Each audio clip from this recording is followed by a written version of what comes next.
topics and opinions expressed in the following show are solely those of the hosts and their guests and not those of W4CY Radio, its employees, or affiliates. We make no recommendations or endorsements for radio show programs, services, or products mentioned on air or on our web. No liability, explicit or implied, shall be extended to W4CY Radio or its employees or affiliates. Any questions or comments should be directed to those show hosts. Thank you for choosing W4CY Radio.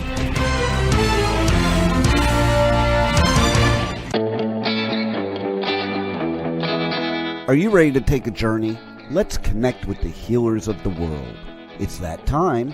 It's time for the Language of Healing on W4CY Radio and Talk4 TV. Now here's your host, Emotional Wisdom Training Specialist Nicole Fortin.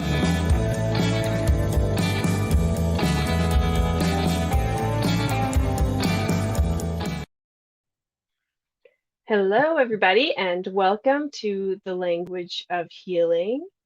This show is brought to you by W4CY Radio and Talk4 TV, and we are live today. It's December 31st, 2021, and it's a New Year's Eve, so happy New Year to everybody.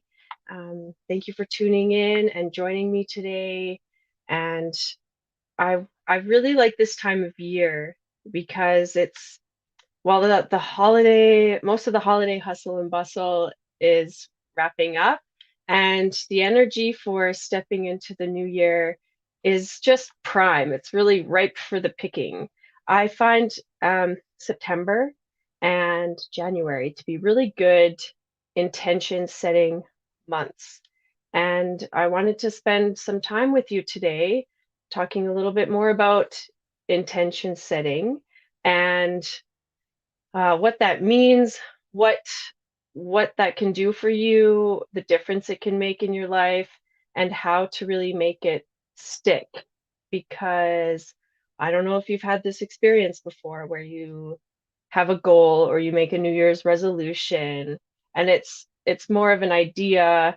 Maybe it's something that's been up for you for many, many years and still kind of left unfinished, not complete, not entirely what, it doesn't look exactly as maybe you had hoped for, or maybe you didn't accomplish as much of it as you would set out to do.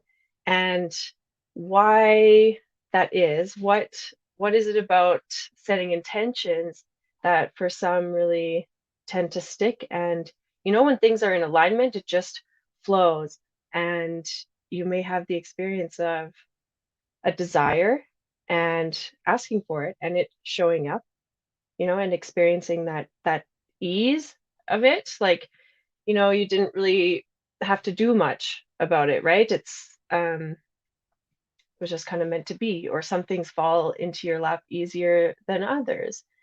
And what is that really about? And so this time of year, we're really looking back to create more. And from emotional wisdom training, one of the key principles and practices is having acceptance of the past, being aware of the present, and from that information, you awaken to the future. And these three parts are really key, integral ingredients to making a successful intention or a successful resolution for yourself. And we've talked about this past month. December has been, there's been a lot of conversation around that, looking back to create more. And I've spoken about it, and I've joined Kate Michaels on the Emotional Wisdom Training podcast that airs just before the show here. So tune in and check that show out, because Kate Michaels has so much information to share, and she's a great storyteller, and it just really clicks. It really resonates, and I hope you can get something out of that too, on top of what we're sharing with you today. So so we've spent some time talking about, we've compared to the Christmas Carol. So we have the ghosts of Christmas past, present, and future. And what difference does collecting that information make to us? And so here we are, we're at the end of the year. looking back, did I accomplish what I set out to? Did it go as I had intended? What could really make a difference for me moving forward? And yeah, and I just find so many of the emotional wisdom training principles really applicable when we're setting intentions. And setting intentions is not just a once a year thing. It's not like a New Year's resolution you make once at the beginning of the year and then you forget about it a week later and then you go through the whole year and now, oh, did I do what I said I would? So we're here to make it, just a bit of a different perspective on intentions. And because it's really important that we know what we're doing it for. What do we want a healthy body for? What do we want healthy finances for? What do we want healthy relationships for? And that doing the what for, coming from that what for place, helps support us in setting up a really meaningful intention. So it's connecting to what's really important to us and what matters most. Because when life comes along and all of the distractions that show up with it, you have a clear anchor, a really um, like a solid intention or a solid anchor point that keeps you on your path. And because I mean life happens, we stray and we can stop and smell the roses. There's no problem with that. But what brings us back to the moment, what's really important to us, what matters most? And yeah, this uh, I mean, every year we go through this kind of energy, but especially now, I think that there's this desire to um, continue bettering ourselves. Self-improvement and personal health is are the top things people generally set out to have intentions for. And because I mean, I think deep down, this is maybe just my belief, but but I don't think so. I think it's a very universal that like we're here and we want to live as as full of a life as possible. Like we want health, we want abundance, we want love, laughter, joy, support, you know. Life is just a bit easier when you're light and bright. That's been my motto for this season, is just to stay light and bright because there's so many things that can sweep us away or trigger us into a spin cycle. And so having some of the tools and practices and knowing the principles behind them is really supportive when we're moving forward. Yes, there's so much I can say about this. It's a really exciting topic for me. Um, and just so you know, I'm going to be hosting a class on intentions and resolutions, resolves, finding resolve in your life and making those goals really stick and uh, creating more of what you want in your life in the new year, probably end of January. So stay tuned for more information around that because we're almost finishing up the class that I've been teaching here this last month on the gap between mood and food, which was fantastic timing for the holidays because it's the holidays are really around food and gathering together, right? And there's a lot of triggers that come up for us. So our mood and our food and the connection between the two, what are we eating something for? Is it a past memory? Is it habit? It's connected, maybe connected to a belief that we have, like, oh, I'm not sweet enough. I need to be nice and sweet. So you go for the sweets. Or, a great example is like the bitter sweetness. So if life is if we're lacking a bit of joy and nurturing, in our life, we might tend to go towards those sweet foods because they counter the bitterness of life. And one thing from traditional Chinese medicine that I have learned and used and witnessed as just an observation and practice, that we really need a balance of, we work a lot with the 5 elements, which are fire, earth, wood, water, metal. It's a little bit of a mixed order, but so we need a balance of all of those. So all of those 5 elements have a characteristic taste, smell, season, emotion, connect to a certain body part. And so our body is always giving us messages. And so can we interpret that language as something that we can use to better ourselves, to keep moving forward? So interesting. There's always so much to learn and grow from. And the more information we have, the more resourceful choices that we make, and the better our lives generally go. So if you have, this might be a recording, if you're listening to the playback or if you're listening live with us, you might want to replay it and pause if you need to, because I'm going to be asking you some questions, just thought-provoking questions to help you look back at where you've been and where you're at today and set you up for where you want to go in the future. And so if you have a pen and a journal or a piece of paper around, you can go ahead and grab that. Oh, we have a question. What would you suggest we do to keep our intentions, New Year's resolutions, in motion, to keep our intentions going throughout the year and not forgetting weeks after we set these goals? Yes, Rachel, thank you. That's exactly what we're doing today, because it takes all our conscious, subconscious, and unconscious realms to work together to make something stick. And I find that having that anchor, so we'll create a bit of an anchoring statement or an intentional statement that will remind you to stay focused on what it is that you want.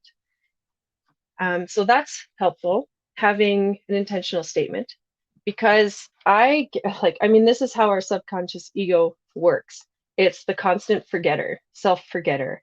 It's structured there to protect us and keep us in that comfort zone almost, right? So when we're striving for something different or changing, what's that book by Joe Dispenza? Changing the habit of being yourself. I don't know. Sorry. Breaking the habit of being yourself. Yeah, something like that. Because we're breaking down patterns. And yes, great. I'm excited for this helpful information too. Thanks for your input. So because statistically, they say over 50% of New Year's resolutions fail, but I would suspect it's a little bit more than that. And also just, some quick research that maybe only half of the population sets a New Year's resolution or sets a goal. And I just find when you have something in mind that you want to achieve or be, be a certain way, it does take that reminder, because we're creating new pathways, new channels, new firing, new neurons. And we know from the world of neuroplasticity that our brains can reorganize themselves. So the way that we're doing something habitually now can be looked at, and this is where acceptance of the past with awareness of the present creates an awakening to the future, because you're observing this, you see where you have some challenges, and with that information you can create more. So let's where to start? Well, just taking a moment here to settle in to your body and breathing. And just knowing, it's wherever you're at right now and whatever's going on for you, we're just going to set that aside. Create a nice space for yourself where you can be open and receptive and relaxed. And the more you create a space for yourself like this, the easier it is to access this space.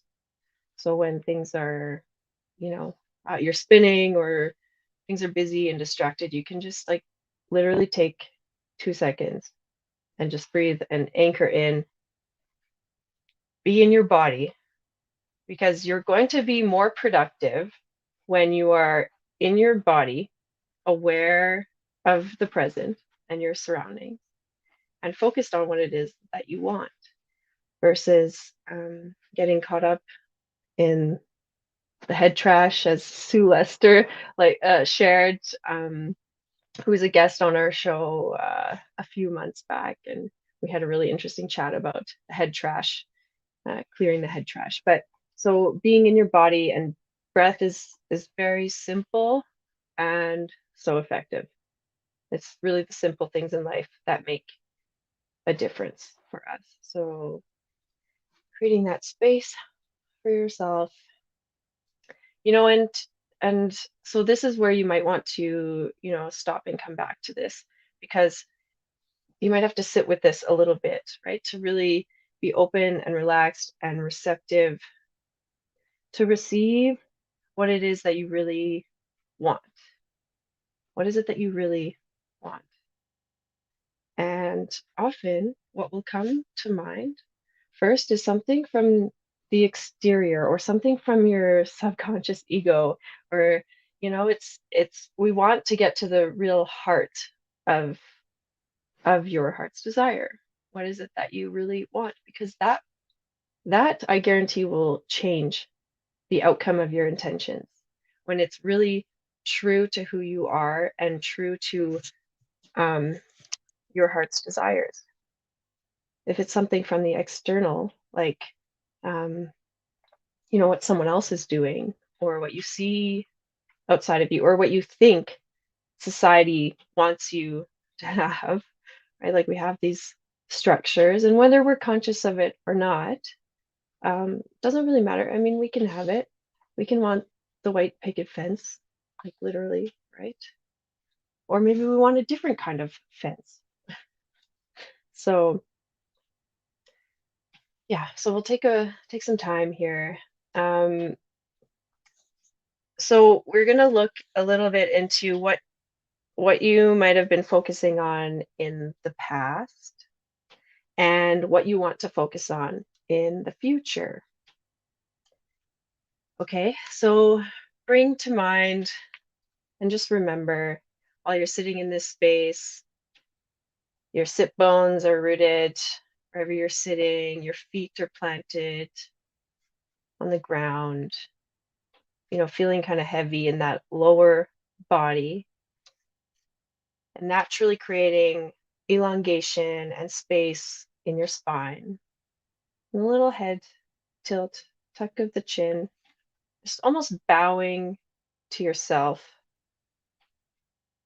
You're in, respect and receptive mode. So respecting yourself and what it is that you want, that you really desire. And so remembering what has been most important to you. What has been most important to you? When you look back at this last year, what has been most important to you? And what have you been spending a lot of time doing? What have you been spending a lot of time doing?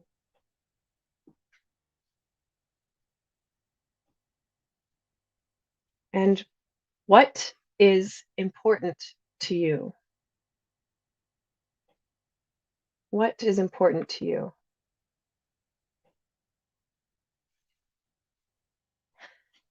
So we ask ourselves these questions to, well, relax our mind. You know, we can unwind some of this stuff because, you know, when I ask you what is it that you want, how many of you actually have an answer to that like right away? Um, you know, and in some things it might be very easy, but you know, I find, or I have found for myself before I really learned some of these key practices, was that I didn't really know what I wanted.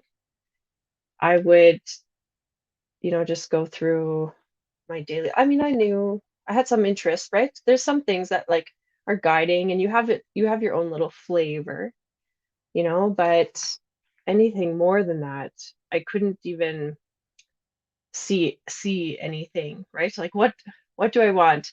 Well, I want everything. I want it all.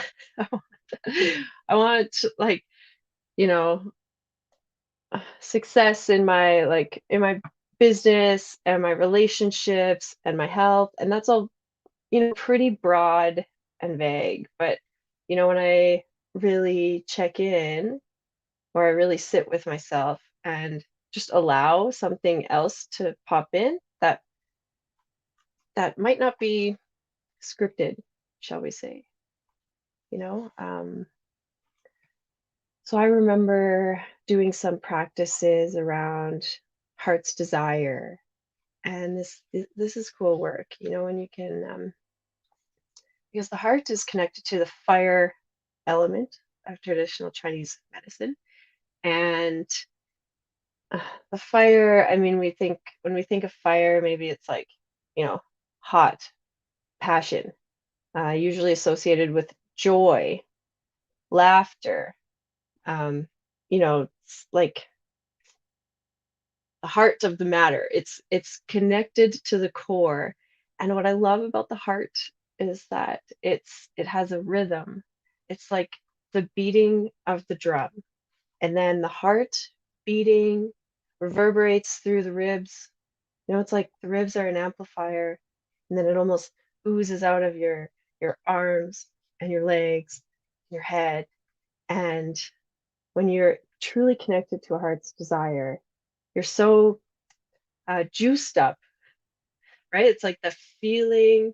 So even remembering right now, you know, we've remembered what is important to us, what has been important to us, most important to us this past year. But really, you know, remembering a time when you were, or remember a time or someone that brings that feeling, that, you know, you feel really comfortable, no resistance, no resistance. It's just like you're open and feel alive from that memory or from that person. And this is a key thing to tap into, because it's not just our strategic mind, it's also our energetic being that really makes the difference when we're setting intentions. So the intention has to have a charge. You know, if you maybe you hear some people share some of their intentions. What are the most common ones? Like uh, lose weight, eat healthy, pay off debt. You know, save for a vacation. Um, but you know, maybe even when I'm saying it, it's like kind of a low. It just doesn't have the same juice or the same kind of jazz. So when we want to manifest something or magnetically attract something in our life, and we want to be a receptive beacon of light, like the lighthouse that shines bright and all the ships can see it, right? The lighthouse doesn't actually move, it's just there, and it's bright and it's encapsulated. So the light isn't escaping out, it's contained, and all of the ships can see it. And so whoever, is called to that light or needs to stop will come in. And it's the same thing with you. And so um that bright shiny object syndrome, have you heard of that? Where, we think we want something and it's okay, I want this, or I'm gonna try this, I'm gonna take this class, I'm gonna do this program, and you keep learning, like reaching out. And there's nothing wrong with gathering information and acquiring that. But when do you take it in and, let that brighten you up without moving? I hope that makes sense, because I think it requires patience and stillness and embodying what you've already learned, embodying what you've already gone through, really embracing all that you have is because, where you are today is because of all that you have and where you've been. And so all of that is really valuable information and valuable experience. And the more you can embody that and stand, so then coming from that foundation, getting really clear on now what? Now what do I want? Now what do I want? Now what do I want? Keep asking yourself that. So let's go a little bit further then. So we've looked at the past year, saying what's been important to us. What have we been spending a lot of time on? What have we been putting a lot of our attention on? And so if you reflect on that, it's reflecting on the past. And if you could put, a theme to that. So what theme would you put, associate with the past year? So just think of that. Think of that theme.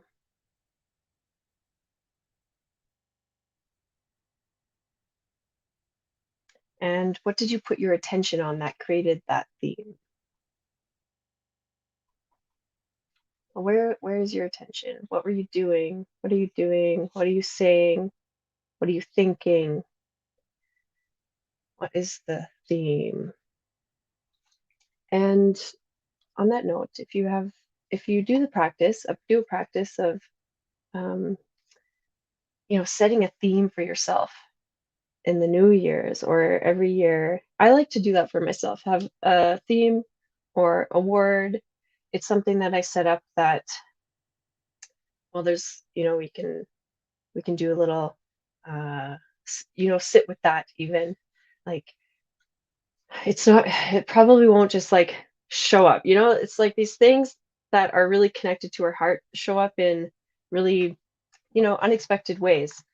Sometimes they just drop and they land and it, bing, I have it. But so part of the intention setting is knowing what you want and asking for it. So I want, a theme for the year. I want a word that's really going to support me and make a difference in my life for the year. So just sitting with that question and just being open to it, popping in when you are in a open, receptive, and relaxed state. So we'll set us up for that today, of course. But these are all things to really ponder, because if you want to move forward with something, setting a powerful intention is key. It's really key. You look at an Olympian who trains, like that's their sight, right? They have that in mind. That is their goal. They wake up every day knowing that what they're doing today is supporting their future vision of going to the Olympics. and athletes they do everything, right? Like, I don't know if you know some athletes, or I mean, you can probably just imagine what it takes to be a high level athlete. Some of them don't even have other jobs. That is their job, right? Is to train to be their best. And so, the time of day they're waking up, what they're doing in the morning, what they're eating during the day, uh, who they're spending time with, what they're spending their time on, what has their attention. It's all in support of their future vision. So we want to get that heart's desire so strong that every day you're waking up and doing the action steps. So these are our little missions. And another part of emotional wisdom training is having clarity, or we work towards having clarity around what our mission, our message, and our vision is. And so to have a clear vision of what you want, and you can work backwards a bit. Be like, okay, what are the missions that I'm going to take that will get me there? And what is my message? Am I saying, what am I saying? What am I thinking? Is it supporting that vision? Yes, food for thought. Food for thought. Okay, so bringing back that theme of the past, and now bringing to mind something or a theme that you would like for the future. Theme you would like coming into 2022. And maybe a word, maybe it's an idea. Just stay in that open and receptive state to receive that information. And you might need to sit with that for a couple days. Just keep asking that question. What is my word? What is my theme? What do I want? What do I want? And then from there, we can implement or use more practices, more principles from emotional wisdom training. And around intention specifically, it's knowing what we want. There are 5 steps to success here. First is knowing what you want. Knowing what you want. And asking for what you want. Asking for what you want. So that includes, knowing how to ask for what you want. Assertive communication. So not passive or aggressive. It's above that. It's assertive. It's sharing the information that makes a difference. It's being respectful and respecting, and knowing that you deserve respect, whether you get it or not. So asking for what you want. There's a lot around that as well. But is one of the key steps to it. Because if you know what you want and you start, asking for it, whether you're asking the question, just asking the question, right? Just to yourself, the universe, asking friends, asking family, hey, I'm looking for this, you never know what comes out of that. Okay, so knowing what you want, asking for it, showing up. That's waking up every day. That's going to the grocery store. That's going to the gym. That's plugging into that meditation. These are very basic examples, but you catch the drift, right? Showing up. It's keeping and then keeping your word. Showing up, keeping your word. Okay, so think back even from that, knowing what you want, asking for it, showing up, keeping your word, and reflecting back. Remember a time when, maybe a time when all of those things were together and what that might have looked like. Did you get what you want? And remembering a time that maybe you didn't follow through with those things, maybe didn't show up or keep your word, as you said. And then naturally, it's not in alignment. Will you get what you want? So these are really important things to remember. But there are 5 steps. We just went through 4. So it's knowing what you want, asking for what you want, showing up, keeping your word. And the 5th is having a natural attitude of gratitude along the way. Because you might not always get what you want. What does that relate to? Get what you need. Yeah. But this is where intention really matters here, because when you're really clear on what you want, sometimes it orchestrates in a way that you didn't see or you didn't think of. But that's a beautiful thing. This is like things maybe are better and it's more of what you need, right? And if you don't get what you want, that's okay. You can keep it in mind. Keep that focus in mind.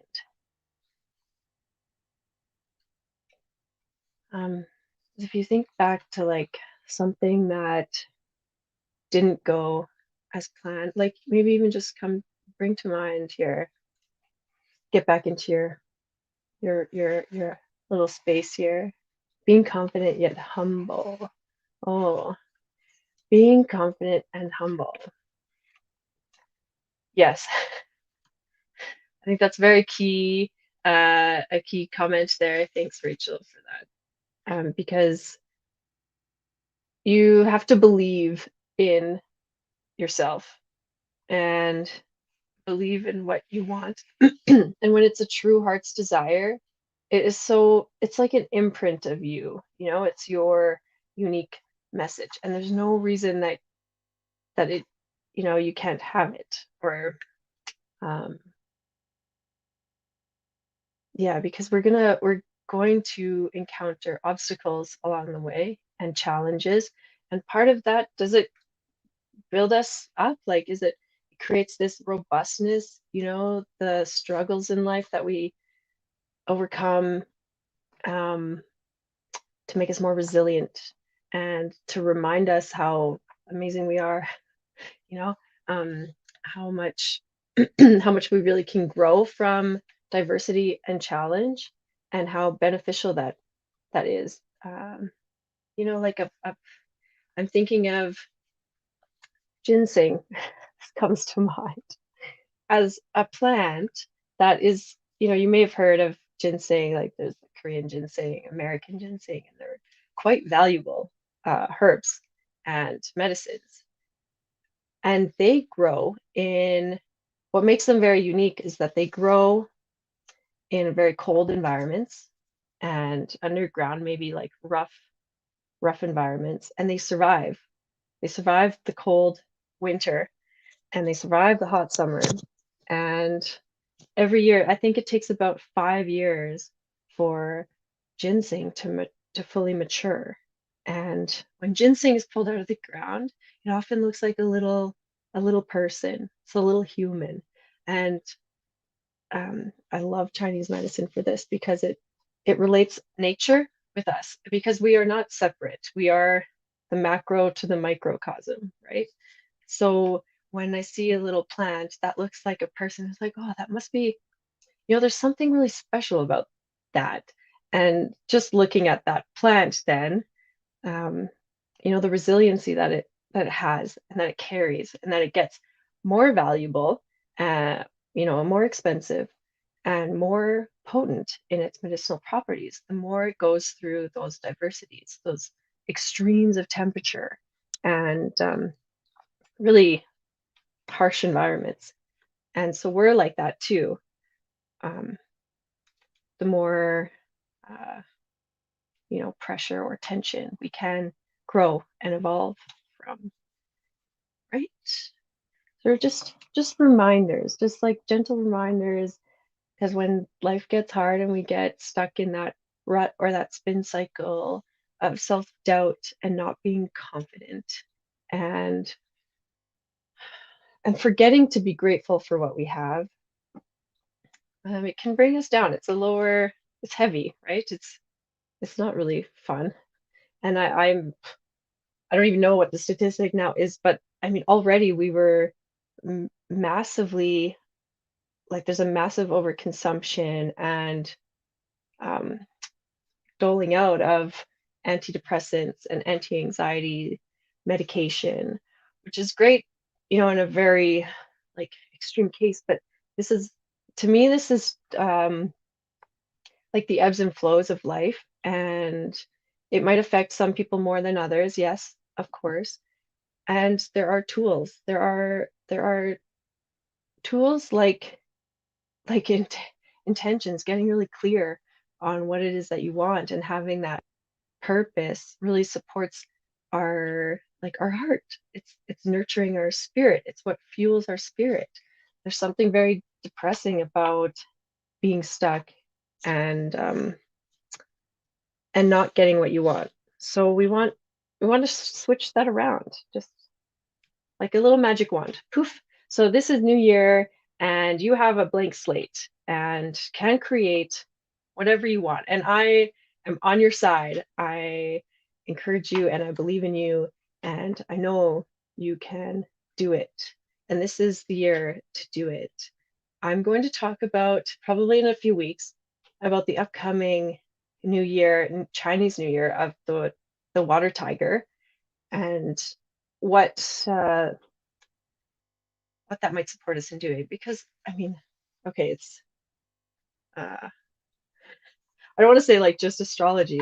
So I love the stars. I think that there's, like astrology, there's so many connections with numerology and characteristics. Like the Chinese zodiac has 12 animals. The astrology, uh, Western astrology has like 12 zodiacs as well. And so and we have 12 months. What's special about 12? And what I think it characterizes, like each characteristics, right? Like they have different qualities. And as we, move in the cycle with nature, we could be we're on our own cycles, and we're also collectively on a greater cycle. So some years are better suited for certain things than others. And if we can ride that natural progression, we have a more easy natural flow. So we will talk more about intentions and what to maybe focus on for the next year with the water tiger. Because right now we're in the metal ox versus water tiger. And you can just imagine the difference of that. Like even the difference between the elements of water and metal, and what qualities might that be. Like metal is pretty hard. It can be sharp. It can chop wood down. It's like, it can be used as a weapon, but like metal can also be really soft and malleable. And I mean, it provides like so many resources to us. So it's like, how are you using that? So have you experienced this past year as a little harsh, possibly? So maybe moving into the water will be more flow and ease, you know. Some things to look forward to. I know there's a lot here. There's a lot, but the more information you have, the more resourceful your choices will be. And I believe, and this is from emotional wisdom training as well, a main message from it is that we are all whole, creative, perfect, resourceful, and we're all just doing the best that we can with the information we currently have. So what are you going to do with that information? And how do you want that to support you in moving forward? And knowing knowing what it is that you want. So what might you want to bring into your life for this new year? And sit with that, just breathe it in, keep open and receptive for those answers to land. And question it. If something lands, say, okay, is this really what I want? Is this really what I want?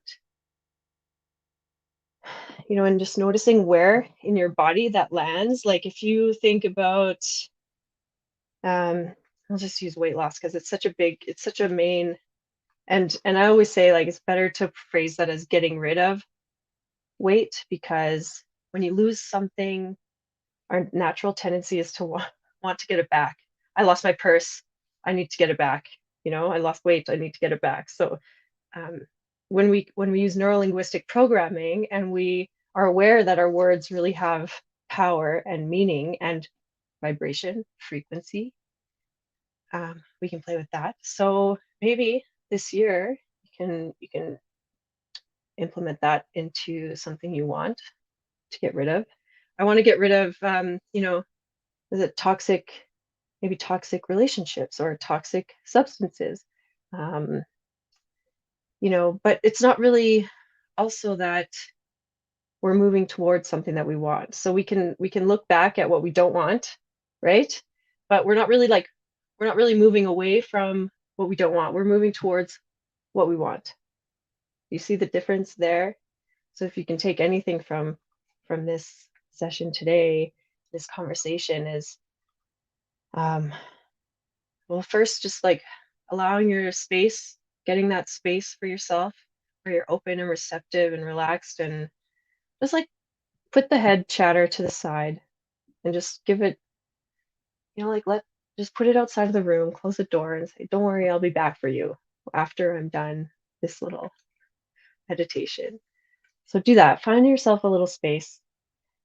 Think about what you want for this year and how you can move more towards that. And, maybe jot down a few things that you're grateful for around this past year and what you're grateful for coming into the future. So I wish you all a very happy and healthy new year. I'm here. You can reach me, just in the chat and at NicoleFortinHealing.ca. You can reach out to me like email. I'm on Instagram and Facebook at The Language of Healing TV. And any questions? I would love to hear what your word is, what your theme is, what you noticed, and what will you take with you from this conversation that will support you for the rest of your life. Wow, what a show today, and the journey does not stop here. Come travel the world with Nicole every Friday at 1 p.m. Eastern Time as together we become more fluent in the language of healing on W4CY Radio and Talk 4 TV. See you next week.